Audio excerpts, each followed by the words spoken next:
अस्सलाम वालेकुम। जीत की सोच में खुशामदीद। मैं हूं आपका मेज़बान लुकमान अली। पाकिस्तान सुपर लीग जारी है और पाकिस्तान सुपर लीग में ज़बरदस्त मैचेस हो रहे हैं और अब पाकिस्तान सुपर लीग उस मरहले पर पहुंच चुकी है जहां वो तमाम तर टीमें जो अच्छा परफॉर्म कर रही हैं वो तो आगे निकल जाएंगी, लेकिन वो टीमें जिन्होंने गलती की यानी कि यूं कहिए कि अब इस मौका पर बहुत सारी टीमों के लिए गलती की गुंजाइश नहीं है और जिसने गलती की वो टूर्नामेंट से आउट हो जाएगी। उसके लिए आगे का सफर मुश्किल नहीं नामुमकिन बनता जाएगा। आज भी कुछ ऐसा ही हुआ। एक मैच खेला गया हैदराबाद किंग्समैन और इस्लामाबाद यूनाइटेड के दरमियान। गुज़िश्ता रोज इस्लामाबाद को रावलपिंडी के हाथों शिकस्त हुई थी, लेकिन आज उस इस्लामाबाद ने हैदराबाद किंग्समैन का वो हाल किया है कि पाकिस्तान सुपर लीग 11 का एक मुख्तलिफ मैच हुआ है। यह वाहिद मैच है जिसमें एक टीम को 80 रन पर आउट कर दिया गया। हैदराबाद किंग्समैन ने पहले बैटिंग की और इस्लामाबाद यूनाइटेड की खौफनाक खतरनाक बॉलिंग ने सिर्फ 80 रन पर ऑल आउट करके रख दिया हैदराबाद किंग्समैन को। माज सदाकत 0 पर आउट हुए और इसी तरह से लबुशा ने 5 रन बना सके, साइम ने 12 रन किए, उस्मान खान ने सबसे ज़्यादा रन किए 25 रन और फिर बाद में कुशाल परेरा ने उनके साथ 12 रन किए, आसिफ महमूद ने 12 रन किए। इसके अलावा कोई भी प्लेयर यूं कहिए कि 1 2 3 प्लेयर ऐसे हैं जो 0 पर आउट हुए हैं। तो यहां से आप अंदाजा करें कि आज हैदराबाद किंग्समैन की बैटिंग को हुआ क्या है। ना तो साइम साहब चले हैं, ना कोई और प्लेयर रन कर पाया है। दूसरी जानिब बॉलिंग की बात करें तो रिचर्ड ग्लिसन ने यहां पर 3 ओवर्स में 3 विकेटें हासिल की हैं 9 रन देकर। सलमान मिर्जा ने 3 ओवर्स में 19 रन देकर 1 विकेट हासिल की है और साथ में फहीम अशरफ ने 1 ओवर करवाया, 9 रन दिए, कोई विकेट नहीं है। शादाब खान वो किसी भी तरह मैच में नजर नहीं आए। सही हो गया जी। अहमद कुरैशी साहब सर, माज सदाकत जिनका डेब्यू करवाया गया बांग्लादेश में, उनका पूरा टूर्नामेंट देखें तो बहुत ही मायूस कुन चल रहा है हैदराबाद किंग्समैन की तरफ से। साइम अयूब साहब को देखें, पूरा टूर्नामेंट बड़ा मायूस कुन चल रहा है और आज जिस तरह से हैदराबाद के साथ हुआ है, क्या कहेंगे इस हवाले से? देखिए, हैदराबाद ने तो बिल्कुल ही पाकिस्तान क्रिकेट टीम की तरह बिहेव किया है। पहले हारती रही, फिर एकदम से जीतना शुरू हुई। हैदराबाद के जितने भी फैंस हैं उनके दिल में कहीं ना कहीं ये उम्मीद जागी होगी कि आगे हमारी टीम जाएगी और शायद मजीद स्ट्रांग होती जाए और कंटेंडर भी शायद बन जाए पीएसएल जीतने के लिए।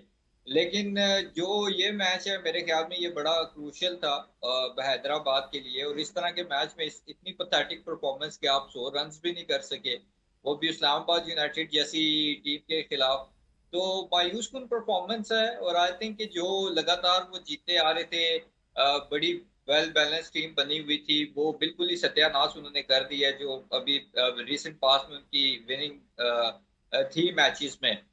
माज सदाकत की जहां तक आपने बात की है, माज सदाकत हो, सैम अयूब हो या और कुछ इस तरह के प्लेयर्स हों, इन प्लेयर्स ने बड़ा डिसअपॉइंट किया है। डिसअपॉइंट इस वजह से क्योंकि ये इस पीएसएल में एक तो ना तो क्राउड है, फिर ना तो बॉलिंग स्टैंडर्ड इतना हाई है मेरे ख्याल में जितना आईपीएल या बाकी लीग्स में होता है। फिर भी अगर आप रन स्कोर ना कर सकें या परफॉर्म ना कर सकें तो फिर अफसोस ही किया जा सकता है आप पे कि आपके ना क्राउड का प्रेशर है, ना कोई ज्यादा अच्छी अटैकिंग किस्म की जो है ना या ज्यादा पेस वाली बॉलिंग का आपको सामना है। इस तरह की विकेट्स में भी आप रन नहीं स्कोर कर रहे। फिर पीएसएल जैसा प्लेटफॉर्म जिसके बारे में पहले भी बात हुई है कि इक्का दुक्का परफॉर्मेंसेस भी हो अगर प्लेयर्स की, तो उनको भी पाकिस्तान क्रिकेट टीम में जगह मिल जाती है। लेकिन अनफॉर्चुनेटली प्लेयर्स की तो इक्का दुक्का भी परफॉर्मेंसेस नहीं है। ना कोई बॉलिंग खास कर सके, ना बैटिंग खास कर सके। तो आई थिंक कि अगर इतने ज्यादा चांसेस इनको फ्रेंचाइज लेवल पे या इंटरनेशनल क्रिकेट में मिलते रहेंगे, फिर भी अगर ये परफॉर्म नहीं करेंगे तो मेरे ख्याल में तो ये फिर हम ज्यादती कर रहे हैं ऐसे प्लेयर्स के साथ कि जिनको शायद हमें मौका देना चाहिए इन प्लेयर्स की जगह पे। और मेरे ख्याल में ये पीएसएल बहुत सारे ऐसे प्लेयर्स हैं, बहुत सारे ऐसे क्रिकेटर्स हैं जिनका पाकिस्तान क्रिकेट टीम के हवाले से भी फ्यूचर डिसाइड करेगी और वो फ्यूचर मुझे कुछ ज्यादा ब्राइट नजर नहीं आ रहा। सही हो गया। गुलाम मुर्तज़ा, आप क्या कहेंगे इस हवाले से? ख़ासतौर पर मैं माज सदाकत और साइम अयूब पर बात करना चाह रहा हूँ। चले उस्मान खान ने गुज़िश्ता रोज़ रन किए, उससे पहले तो लगा कि भाई कुछ ना कुछ उस्मान साहब ने अपने हिस्से का कर लिया है। वो भी शायद बहुत भारी पड़ जाए पाकिस्तानियों पर, क्योंकि एक सेंचुरी कर दी है तो अगले 2 साल शायद परमट कट जाए। तो मास सदाकत तो साइम अयूब के साथ सर क्या हो रहा है, क्यों नहीं ये टूर्नामेंट में रन्स कर पा रहे? हमें तो बताया गया था मास सदाकत साहब बड़ा अच्छा खेलते हैं, बल्कि मैं खुद ये कहता था जब मैंने इनको देखा तो अच्छा टैलेंट है, लेकिन क्यों नहीं क्लिक कर पा रहे? अहमद तो ये कह रहे हैं कि उस स्टैंडर्ड की बॉलिंग भी नहीं है, एक बैटर्स के लिए ज़्यादा अपॉर्चुनिटी है इस टूर्नामेंट में। जी, बैटर्स के लिए बहुत ज्यादा अपॉर्चुनिटीज है और जिस तरह की कंडीशन में जो मैचेस हो रहे हैं लाहौर में और कराची का जिस तरह का वेदर है, विकेटें आपको फ्लैट में मिलेंगी और यहाँ पे बैटिंग करने ज्यादा आसानी होती है। तो लाहौर की विकेटों पे उन्होंने रन्स नहीं किए, कराची की विकेटों पे उन्होंने रन्स नहीं किए। जो Pakistan super league Feb March में होती थी, वहां पे कंडीशन थोड़ी फास्ट बॉलर को फायदा देती थी, लेकिन अब तो वो भी नहीं है। बिल्कुल ठीक कहा है कि अहमद ने कि बैटर्स को रन्स करने पड़ेंगे और करने चाहिए, खासकर मास सदाकत को और साइम अयूब को जितने चांसेस मिल चुके हैं, तो दूसरे बल्लेबाजों के लिए ये नाइंसाफी है। पाकिस्तान की तरफ से वो भी नहीं रन्स कर रहे। जब वो लीग क्रिकेट खेल रहे हैं तो सबसे महंगे बिके हैदराबाद की जानिब से। अगर लोकल प्लेयर्स की बात करें तो सबसे महंगे 12 करोड़ 60 लाख में साइम अयूब की जो कीमत थी। तो उसके बाद देखें कि आप वो परफॉर्म भी नहीं कर पा रहे और ये भी कहा जा रहा था कि हैदराबाद के उन्हें कप्तान बनाया जाएगा, लेकिन ये ऑनर्स भी देख रहे हैं, पाकिस्तान के जो सिलेक्टर्स हैं वो भी देख रहे हैं और खासकर जो वो लोग जो कराची के लोग हैं, तो उनको भी ये देखना होगा कि साइम अयूब को कितने और चांसेस मिलेंगे। नो डाउट वो उनमें पोटेंशियल है, वो टैलेंटेड है, लेकिन जब वो परफॉर्म नहीं करेंगे तो किस बेस पे उनको पाकिस्तानी टीम में खिलाया जाएगा? वर्ल्ड कप उनका आप देखें कि फ्लैट वर्ल्ड कप रहा कि रन्स नहीं कर पाए, बॉलिंग में वो अपने आप को जस्टिफाई करते रहे, लेकिन जब सिलेक्टर्स ने ये देखना है कि आप बतौर ओपनर खेल रहे हैं तो उसके बाद आपकी टीम में जगह बनती है या नहीं बनती। मास सदाकत को आप फिर भी थोड़ा क्वेश्चन दे सकते हैं कि उनका पहला सीजन था, कुछ मैच दो उन्होंने 50 किए कि उन्होंने कुछ रन्स किए, लेकिन साइम अयूब की बैटिंग फॉर्म तो बिल्कुल ही जीरो है। सही हो गया सर। एक नाम है इरफान खान, 10 बॉल पर 9 रन्स। कहा जा रहा था कि इरफान खान साहब जो है ना, ये भी हमारा फ्यूचर हैं, बड़े अच्छे प्लेयर हैं, लेकिन वो इरफान खान जिसके बारे में इतनी बड़ी बड़ी बातें बताई गई थी, सुनाया गया था, बताया गया था, अहमद कुरैशी साहब, वो इरफान खान साहब हमें नज़र नहीं आ रहे सर कहीं पर। देखें, डिसअपॉइंटमेंट ही हो सकती है, क्योंकि इरफान खान नियाज़ी की मैंने खुद भी बात की हुई है कि ये अच्छा भला परफॉर्म कर रहा था। ये हो गया सुफियान मुकीम, कामरान गुलाम वगैरह, जब हमारी टीम ऑस्ट्रेलिया के टूर पे गई थी, उसके बाद साउथ अफ्रीका के टूर पे गई थी, बड़े कामयाब हमारे टूर रहे। वनडे में भी हमने ऑस्ट्रेलिया को हराया, साउथ अफ्रीका को वाइट वॉश किया, उसके बाद फिर हमने चैंपियंस ट्रॉफी से पहले इन प्लेयर्स को बाहर कर दिया बगैर किसी बुरी परफॉर्मेंस के, और सारा विनिंग कॉम्बिनेशन खराब किया। तो बहरहाल कहने का मकसद ये है कि हम खुद भी प्लेयर्स को खराब करते हैं। उसकी वजह ये है कि जब प्लेयर परफॉर्म कर रहा होता है तो उसको हम कभी भी उठा के टीम से बाहर निकाल देते हैं। फिर जब प्लेयर की मजीद परफॉर्मेंसेस डाउन जाती हैं तो फिर हम उस पर तनकीद भी करते हैं, और प्लेयर्स का भी कसूर है मेरे ख्याल में। पूरी दुनिया में अगर आप देखें तो बहुत सारी ऐसी मिसालें हैं जहाँ पे परफॉर्मेंसेस के बावजूद अगर प्लेयर्स को बाहर कर दिया जाता है तो प्लेयर उस चीज को चैलेंज के तौर पे लेते हैं, और वो फिर डोमेस्टिक क्रिकेट में या लीग क्रिकेट में इस तरह की परफॉर्मेंसेस देते हैं कि उनका जो कम बैक हो वो मजीद जोरों शोर के साथ हो। इसकी प्राइम एग्जांपल आपकी अपनी टीम में साहबजादा फरहान की है कि साहबजादा फरहान को आपने कितनी बार सिलेक्ट किया टीम में, कई दफा उसको बेंच पे बिठा के टीम से बाहर कर दिया। वो हमेशा डोमेस्टिक में गया, टॉप रन स्कोरर हुआ, वहां से। जी जी अहमद।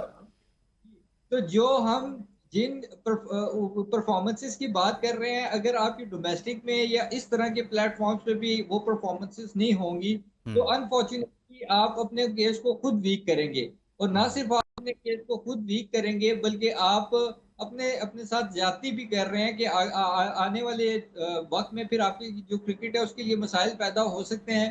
तो ओवरऑल आप अगर देखें तो सिवाय अली रजा के या बाबर आजम की जो फॉर्म थोड़ी बहुत वापस आई है उसके, मुझे इस पीएसएल का कोई पाकिस्तान के लिए एज सच बेनिफिट मकसद जो है वो नजर नहीं आया पीएसएल 11 का अभी तक। कंट्रोवर्सीज ही होती है बस। सही हो गया जी। मुर्तज़ा, आप क्या इस मुतल्लिक कहेंगे? जब मैं इरफान खान की बात कर रहा हूँ तो आखिर इनके साथ क्या हो रहा है भाई? क्या मैनेजमेंट इनको इनके सही नंबर पर खिला नहीं रही, इनको सही यूटिलाइज नहीं कर रही? हम देख रहे हैं कि लंबे अरसे से, चाहे वो पाकिस्तान टीम में हो या फिर लीग में हो, कोई ऐसी इनिंग उनकी जानिब से आ नहीं रही कि जिसकी वजह से उनकी बंदा बात कर सके, कहे कि भाई वाकई में जो बताया जा रहा था कि इरफान खान नियाजी बहुत बड़े पावर हिटर हैं, बहुत बड़ा टैलेंट हैं, वो हमें भी कुछ समझ में आए। जी बिल्कुल, डारवन गए तो पाकिस्तान की जब पाकिस्तान शाहीन्स टीम गई थी तो जी। उसके ये कप्तान थे, तो वहां पे भी इनकी एक इनिंग के अलावा कोई परफॉर्मेंस नहीं थी। दुबई में हम इमर्जिंग एशिया कप खेलने गए तो वहां पे भी इनकी कोई परफॉर्मेंस नहीं थी। पूरा पीएसएल गुजर चुका है, एक मैच रह गया हैदराबाद का, वो उन्होंने खेलना है, तो अभी तक उनकी कोई परफॉर्मेंस नहीं नजर आ रही। तो इसलिए प्लेयर्स को खुद भी रियलाइज करना चाहिए कि डोमेस्टिक टूर्नामेंट में जब वो परफॉर्म नहीं करेंगे तो उनकी सिलेक्शन कैसे होगी। तो सबसे पहले तो उनको खुद रियलाइज करना चाहिए। सिलेक्टर जब देख रहे होते हैं उन्होंने नंबर्स भी देखने हैं, कंडीशंस भी देखनी है, सारी परफॉर्मेंस देखनी है, तो उसके बाद वो टीम बनाएंगे। तो ऑब्वियसली इरफान खान नियाजी के ऊपर पाकिस्तान क्रिकेट बोर्ड ने इन्वेस्ट भी किया था, कप्तान बनाया था, ये समझ रहे थे कि वो पाकिस्तान के मिडल ऑर्डर को सहारा देंगे, पाकिस्तान के लिए अच्छी परफॉर्मेंसेस का मुजाहरा करेंगे। लेकिन जब वो लीग क्रिकेट में, डोमेस्टिक क्रिकेट में परफॉर्म नहीं कर रहे तो पाकिस्तान के लिए कैसे परफॉर्म करेंगे। तो ये खुद रियलाइजेशन होनी चाहिए प्लेयर्स को भी कि पूरा टूर्नामेंट गुजर गया है तो मैंने क्या किया है। तो ऑब्वियसली इस साल तो वो उनका नाम सिलेक्टर लेंगे भी नहीं। अगर टी20 की टीम बनती है, वनडे की टीम बनती है, फोरडे में भी इतने रन्स नहीं किए उन्होंने और प्रेसिडेंट ट्रॉफी में भी इतने रन्स नहीं किए, तो कैसे उनकी सिलेक्शन होगी। तो प्लेयर्स को खुद देखना चाहिए कि चांसेस उनको अगर तवातर के साथ मिल रहे हैं तो उसको यूटिलाइज भी करना है। सही हो गया। अच्छा अहमद, मैक्सवेल जैसा बड़ा नाम भी हैदराबाद को नहीं बचा पाया, या हैदराबाद के लिए कोई नहीं है ताकि वो आ सकें, कुछ ना कुछ ऐसी अट्रैक्शन लाजमी करनी पड़ेगी कि आप अच्छे नामी गिरामी खिलाड़ियों को यहाँ पे मंगवाएं। सही हो गया। अहमद, बॉलिंग की बात करें कि जिस बॉलिंग अटैक ने सिर्फ 80 पर महदूद कर दिया हैदराबाद किंग्समैन, उसकी बात ना की जाए तो मेरे ख्याल में प्रोग्राम ना मुकम्मल बल्कि अधूरा हो जाएगा। सर रिचर्ड ग्लीसन ने 3 ओवर्स में 9 रन देकर 3 विकेटें हासिल की हैं। फिर आपके दोस्त शादाब खान ने 3 ओवर्स में 13 रन देकर 3 विकेटें हासिल की हैं। हर मैच में, हर प्रोग्राम में आप इन पर बात करते हैं। शादाब साहब ने आपको बताया कि अहमद कुरैशी साहब मेरे पे ज़्यादा बातें ना किया करें, मेरी परफॉर्मेंस देखें, आप क्या कहेंगे? देखें, right arm full toss bowler साहब की अगर कोई 2-4 इक्का दुक्का परफॉर्मेंसेस पीएसएल में आ गई हैं तो मेरे ख्याल में ज़्यादा ना उनको खुश होने की ज़रूरत है, ना आपको खुश होने की ज़रूरत है, क्योंकि हमें पता है कि यहाँ पे ये परफॉर्म करके और फिर हमारे सर पे मुसल्लत हो जाते हैं, फिर हमें ये ऐसी इवेंट्स भी हरवाते हैं, बड़ी से बड़ी सीरीज भी हरवाते हैं। उस्मान खान की भी आप देख लें एग्जाम्पल कि उन्होंने 2 साल पहले जो शो किया था वो 2 साल तक हमारे गले पड़ा रहा। अब उन्होंने गलती से एक वो शो कर दिया तो वो अब 2 साल या 4 साल पता नहीं कितना अरसा हमारे गले पड़ेगा, अल्लाह ही जाने। अब बहरहाल बॉलिंग की जहां तक बात है, आई थिंक के बॉलिंग ओवरऑल अगर मैं देखूँ ना पीएसएल में तो अब जाके काफी अच्छी बॉलिंग होनी शुरू हुई है। चाहे अली रजा की बॉलिंग आप देख लें या जिस तरीके से और बॉलर्स ने भी बॉलिंग की है, सो आई थिंक ये एक अच्छा प्रोस्पेक्ट है। लेकिन अली रजा के अलावा भी मेरे ख्याल में हमें कुछ फास्ट बॉलर्स और मिलने चाहिए थे, क्योंकि ये शादाब वगैरह की, हसन अली, फहीम अशरफ, इन सब की अगर हम बात करें तो ये सारी वो लॉट है जो हमें मिली थी पीएसएल से ही। और पीएसएल के साथ इन्होंने जब पाकिस्तान से खेला तो चैंपियंस ट्रॉफी भी हमें जितवाई। तो आई थिंक ये पीएसएल से जो टैलेंट है उसका सामने आना खासतौर पे फास्ट बॉलिंग में वो बहुत ज्यादा जरूरी है, क्योंकि जो हमारे प्रीमियम फास्ट बॉलर हैं और जो हमारे डेथ ओवर स्पेशलिस्ट साहब हैं उनकी परफॉर्मेंस तो आपने देख लिया है कि उन पे हम पाकिस्तान क्रिकेट का जो फ्यूचर है वो ज्यादा देर छोड़ नहीं सकते। हाँ, अगर आप वो एक जादू मंत्र है वो दामाद सुसर वाला, वो अगर पढ़ते रहें और उस वजह से खेलते रहें और टीम का बेड़ा गर्क करते रहें तो वो एक अलग चीज है। लेकिन अगर इस परफॉर्मेंस पे हम देखें तो मेरे ख्याल में हमें फौरन इमरजेंसी बेसिस पे फास्ट बॉलर्स की तलाश करनी पड़ेगी। सही हो गया। अच्छा मुर्तजा, क्या कहेंगे कि हमारे पास फास्ट बॉलर नहीं आ रहे। इमाद वसीम स्पिनर हैं, रिटायर्ड हो चुके हैं। शादाब खान ने आज 3 विकेटें ज़रूर ली हैं। फिर बाकी कुछ स्पिनर्स हैं। सुफियान बहुत अच्छा परफॉर्म कर रहे हैं, बल्कि इस वक्त लीडिंग विकेट टेकर हैं। लेकिन फास्ट बॉलर ऐसे हमारे अभी तक नज़र नहीं आ रहे जैसा होना चाहिए था, या जो हम तवक्को कर रहे थे। फिर दोबारा से हमें यही कहा जाएगा जब शाहीन अच्छा परफॉर्म नहीं कर रहे होंगे कि भाई देखें इनकी तो रिप्लेसमेंट नहीं है, हारिस रऊफ की रिप्लेसमेंट नहीं है। तो ये तो एक बेस्ट प्लेटफॉर्म था जिसका पाकिस्तान क्रिकेट बोर्ड दावा करता है कि जहां पर हम नया टैलेंट मिलता है। लेकिन हमें अभी तक के मैचेस में अली रजा के अलावा कह लें कि कोई और ऐसा नाम बहुत मुतासिर कुन नहीं सामने आ रहा। जी बिल्कुल, आप ठीक कह रहे हैं कि फास्ट बॉलर इस साल पाकिस्तान सुपर लीग में कोई ऐसा फास्ट बॉलर हमें दिखाई नहीं दिया कि जो एक्सप्रेस पेस हो, जिसकी या स्विंग बहुत अच्छा हो। कुछ फास्ट बॉलर हैं कि लाइक बात की जाए पेशावर ज़ल्मी से, बासित अली खेल रहे हैं, उन्होंने वो मीडियम पेसर हैं, 135 134 पे बॉल करते हैं, उन्होंने अपनी लाइन और लेंथ पे सही बॉलिंग की है। लेकिन हमें एक्सप्रेस फास्ट बॉलर जो पाकिस्तान की पहचान होते थे, जिनके पास पेस होती थी, यॉर्कर अच्छे करते थे और तेज गेंदबाजी के लिए जो मशहूर थे, लेकिन वो इस साल बिल्कुल हमें नजर नहीं आए। कुछ ऐसे फास्ट बॉलर हैं कि जिनको बेंच पे बिठाया है, खुरम शहजाद हैं जो पाकिस्तान की टेस्ट टीम का हिस्सा है, लेकिन पेशावर ज़ल्मी की तरफ से वो मैचेस नहीं खेल पाए, उनकी जगह नहीं बन पाई। कुछ ऐसे जो फ्रेंचाइजीज है जिन्होंने अपने यंगस्टर्स को चांस भी उस तरह नहीं दिया। कुछ पिंडी के पास अच्छे फास्ट बॉलर थे, लेकिन जब पिंडी टूर्नामेंट से आउट हो चुकी थी तो उसके बाद उन्होंने चांसेस दिए। तो हमें ये देखना होगा कि फास्ट बॉलिंग का जो हमारा ग्राफ है वो पाकिस्तान का ऑब्वियसली नीचे आ रहा है। पहले हमारे पास तकरीबन शुएब अख्तर थे, मोहम्मद समी थे, उमर गुल थे, वसीम अकरम थे, वकार यूनस थे, बहुत अच्छे फास्ट बॉलर हर दौर में रहे हमारे पास जो तेज बॉलिंग करते थे। लेकिन इस साल और कुछ अरसे से हम देख रहे हैं कि हारिस रऊफ शाहीन के अलावा कोई उस तरह के एक्सप्रेस फास्ट बॉलर भी नहीं आ रहे जो यंगस्टर हों, जिनको हारिस रऊफ की जो जगह ले सके। जमान खान एक दिखाई दिए थे, लेकिन वो इस साल अनफॉर्चुनेटली वो अनफिट हो गए, वो पूरे सीजन से बाहर हो गए, तो वो टीम का हिस्सा नहीं बन पाए पिंडी की तरफ से। तो पाकिस्तान क्रिकेट बोर्ड को इस तरफ तवज्जो देने की जरूरत है कि fast bowler, raw fast bowler चाहे वो निकाले, जिनको अच्छी ट्रेनिंग करवाई जाए, अच्छी उनकी खुराक दी जाए। अच्छा बिल्कुल उनको सही बात है। सहूलियत पाकिस्तान देने के क्रिकेट बाद बोर्ड को उनको इस तैयार किया हवाले से जाए। बिल्कुल सोचना चाहिए और कोई बड़ा फैसला करना चाहिए, कोई इस मुतल्लिक टैलेंट हंट कराने चाहिए। बहुत कुछ कर सकता है पाकिस्तान क्रिकेट बोर्ड। एक ब्रेक लेते हैं जी, ब्रेक लेके वापस जब कुछ पॉइंट्स टेबल पर बात करेंगे कि किस टीम का सफ़र मुश्किल हो रहा है, और कुछ बात करेंगे नेक्स्ट डे के मैचेस के हवाले से। Stay with us. Welcome back. आज के मैच के बाद पॉइंट्स टेबल तब्दील हो गया है और पॉइंट्स टेबल में कुछ टीमों के लिए तो पहले ही फैसला एक तरह से हो चुका है उनके हक में, उनकी अपनी अच्छी परफॉर्मेंस की वजह से, और कुछ टीमें ऐसी हैं जो मुश्किलात का शिकार हैं। तमाम ही टीमों ने 9 मैचेस खेल लिए हैं और पहले नंबर पर अब पेशावर है 17 पॉइंट्स के साथ, दूसरे पर मुल्तान सुल्तान्स है 12 पॉइंट्स के साथ, तीसरे पर इस्लामाबाद है 11 पॉइंट्स के साथ। ये तो हैं तमाम टीमें एक अच्छे कंफर्ट जोन में, सेफ जोन में हैं। लेकिन चौथे नंबर पर लाहौर ने 9 मैचेस खेले हैं, 8 पॉइंट्स हैं। हैदराबाद ने भी जो 5वें नंबर पर है 9 मैचेस खेले हैं, 8 पॉइंट्स हैं। कराची ने 9 मैचेस खेले हैं, 8 पॉइंट्स हैं। बाकी कलंदर्स और रावलपिंडी साथ में 8वें नंबर पर हैं, उनके 6 पॉइंट्स हैं लाहौर के। जी अहमद कुरैशी साहब, सर अब 3 टीमें तो जो हैं उनके तो अच्छे खासा वो तो सेफ जोन में है, कोई इतना परेशानी वाली बात नहीं है। लेकिन लाहौर चौथे पर है 8 पॉइंट्स के साथ, और इसी तरह से हैदराबाद भी 8 पॉइंट है, कराची भी 8 पॉइंट्स हैं। अब आगे का मंजरनामा क्या नज़र आ रहा है? कल कराची और कोयटा का मैच है, लाहौर और पेशावर ज़ल्मी का मैच है। मेरे ख्याल में आगे का जो भी मंजरनामा है वो कल नजर जी जी सी टीम कहाँ स्टैंड करती है। लाहौर का पेशावर के साथ आपने बताया, आई गेस जी जी लाहौर का पेशावर के साथ है।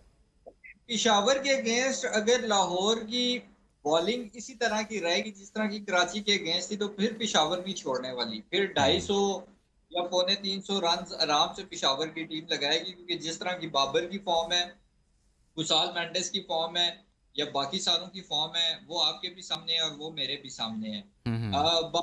देखें, जहां तक बात है, दूसरा मैच किसका है? दूसरा मैच है जी Karachi Kings versus Quetta Gladiators.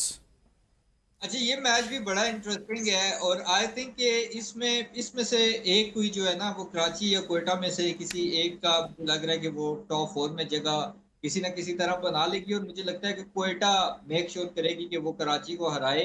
Karachi ने तो देखा ना, लास्ट मैच भी बड़ा क्लोज, नो डाउट वो एक तरह से हारे या जो भी हुआ, लेकिन कराची का लग नहीं रहा कि कराची कोयटा को हरा सके कल।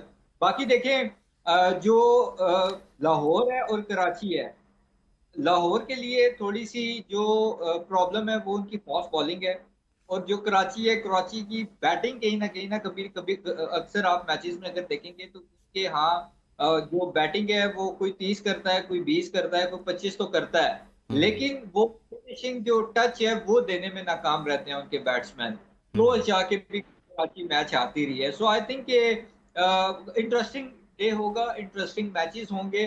और मुझे ये लगता है कि वो कहते हैं ना कि टीआरपी एक एक दफा पीएसएल की कल इंशाल्लाह हिलने वाली है मैच। वाह वाह वाह, क्या बात है, क्या बात है। अहमद कुरैशी साहब, छा गए आप। मैं चाहता हूँ कि उससे पहले कि मैं जाऊँ मुर्तज़ा की तरफ, पहले हेड टू हेड दिखा दे दोनों टीमों का, दोनों मैचेस का, बल्कि दिखाएं जी हैं, और फिर अंदाज़ा भी हो जाएगा कि भाई कौन सी टीम क्या करती रही है।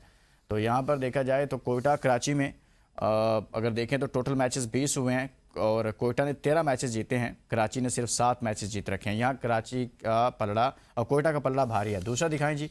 दूसरे में आप देखेंगे तो पेशावर ज़ल्मी और लाहौर के दरमियान, और इनमें से पेशावर ने 11 जीते हैं, जबकि लाहौर ने 9 मैचेस जीते हुए हैं।